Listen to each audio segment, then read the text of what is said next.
Senior right-hander Dan Hlad, Demon bullpen Swiss Army knife, if you will.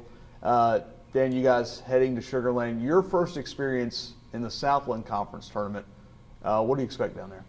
I'm expecting to have a lot of fun.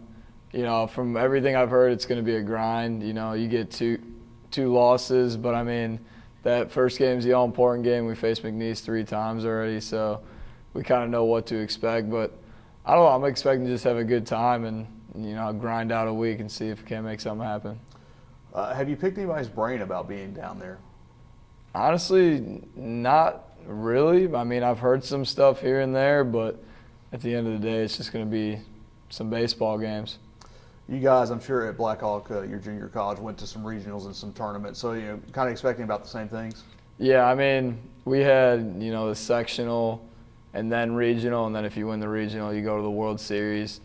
And my freshman year, we actually went to one of the last games of the regional, and, you know, we came up short, but there was some good experience there because our main goal was to make the World Series. We hadn't yet.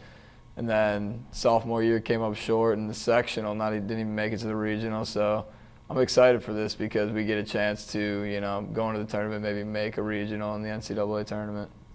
You face a McNeese team that you guys saw, like you mentioned, 3 times, 2 one-run losses. And I think from whatever reason, after that point, you were 9-9 in conference. You finished up 9-3. Do you think you could put a finger on what changed for this team?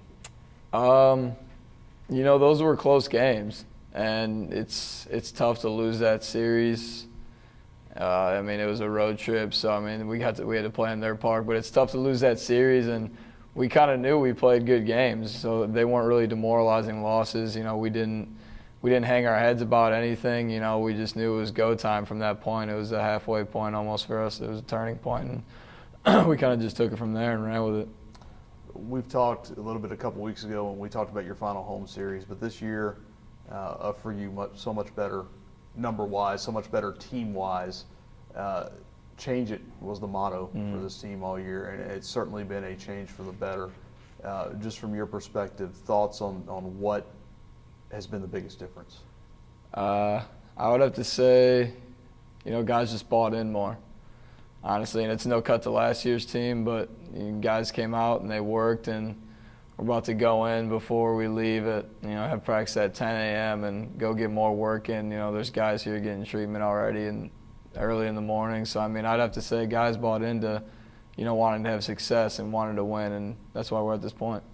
A lot of these guys named to all conference teams, and your head coach, Bobby Barbier, the head coach of the year, and he's also the pitching coach. Mm-hmm. So your relationship with him, a little bit different this year. He wasn't the pitching coach your first year. What have you learned from him about the pitching side and really just about baseball in general? Yeah, I mean, I've talked to him a lot more than last year. You know, we talk a lot more about, you know, what to throw in certain counts when it comes to that type of stuff. You know, what this guy's been doing, you know, lefty, righty, all that type of good stuff, you know, what's working.